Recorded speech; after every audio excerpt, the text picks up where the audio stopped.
আসসালামু আলাইকুম। সবাই কেমন আছেন? আলহামদুলিল্লাহ আমি ভালো আছি। চলে এসেছি ছাদে। দেখেন ক্যারেটের ভিতরে এই ইঁদুর নাকি জানি, এই যে মাটি দেখেন কীভাবে ফেলছে। দেখো মাটিগুলো দেখো, পাইপ ঢেকে গেছে। হ্যাঁ, এই মাটিগুলো এখন উঠিয়ে দিতে হবে। আর কত পুঁইশাক হয়েছে দেখছো, কত পুঁইশাক হয়েছে আমাদের। এখন এটা তুমি যাও, তুমি যাইয়া ওই মাটিগুলো উঠানোর ব্যবস্থা করো। এই পাশ দিয়ে দিও, পুঁইশাকে দিও না। হ্যাঁ, মাটিগুলো উঠিয়ে ক্যারটের মধ্যে পুঁইশাক গাছগুলো আবার সুন্দর করে লাগিয়ে দিলাম। মাটির কাজ হয়েছে, তাই ছাদটা পরিষ্কার করে দেওয়া হচ্ছে ধুয়ে। আর বৃষ্টিও পড়ছে না, কি যে একটা অবস্থা। আর আজকে কি রান্না করেছি চলেন দেখি। এই তো চিংড়ি মাছটা ভেজে নিচ্ছি, দিয়ে দিচ্ছি আদা রসুনের পেস্ট, হলুদ ফাঁকি, ধনিয়া ফাঁকি, জিরে ফাঁকি, শুকনো মরিচের ফাঁকি, আর দিয়ে দিচ্ছি লবণ। আমার ছেলে আবার চিংড়ি মাছ খুবই পছন্দ করে, তাই ওর জন্য রান্না করা। চিংড়ি মাছটা আর পেঁয়াজটা কষিয়ে নেব।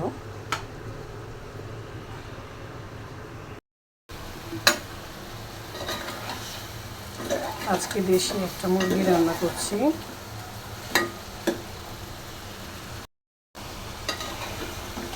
মুরগিটা কষানো হয়ে গেছে, এখন পানি দিয়ে দিচ্ছি।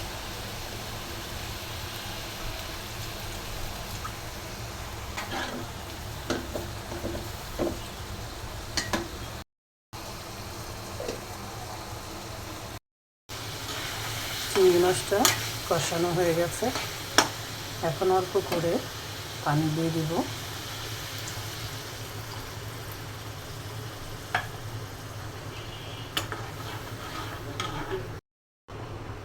আর এই যে ছোট ছোট কাঁচামরিচ দেখছেন, এগুলো কিন্তু ছাদ বাগানের। আমি অনেক দিন ধরে কাঁচামরিচ কিনি না, ছাদ বাগানের কাঁচামরিচ দিয়েই তরকারি রান্না করি। আর ইলিশ মাছ ভাজবো। আমি 3 পিস ইলিশ মাছ নিয়ে নিয়েছি, আমরা 3 জন, তাই 3 পিস নিয়েছি। সাথে একটা ডিমও আছে।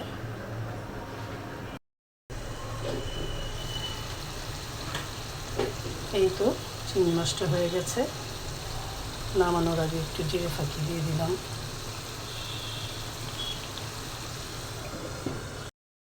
মুরগির তরকারিটাও হয়ে গেছে, উপরে একটু জিরে ফাঁকি দিলাম।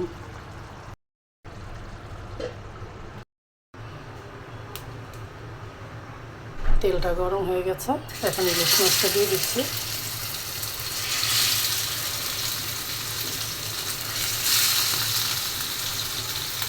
ডিমটা দিয়ে দিলাম। ইলিশ মাছগুলো উল্টে দিচ্ছি।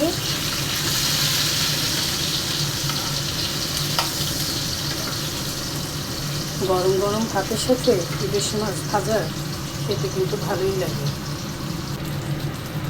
ইলিশ মাছ ভাজা হয়ে গেছে, এখন উঠিয়ে নিচ্ছি।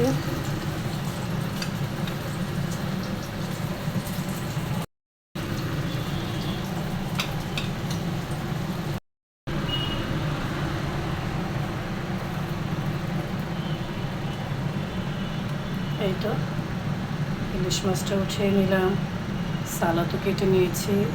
এই যে ছাদ বাগানের কালো কালো কাঁচামরিচ নিয়ে নিয়েছি, পেঁয়াজ কেটেছি, লেবু কেটেছি, টমেটো কেটেছি। ভাতও বসিয়ে দিয়েছি।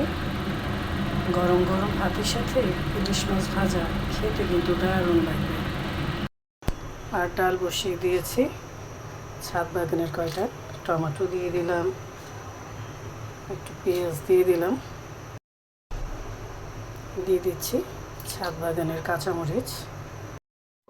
ডাল ছাড়া আবার আমার ঘরে একদমই চলে না, তাই ডাল বসিয়ে দিলাম। খাবারের তালিকায় যদি থাকে ইলিশ মাছ ভাজা তাহলে তো কথাই নেই।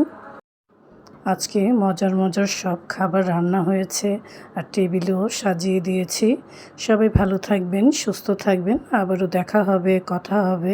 এখন আসি, আল্লাহ হাফেজ।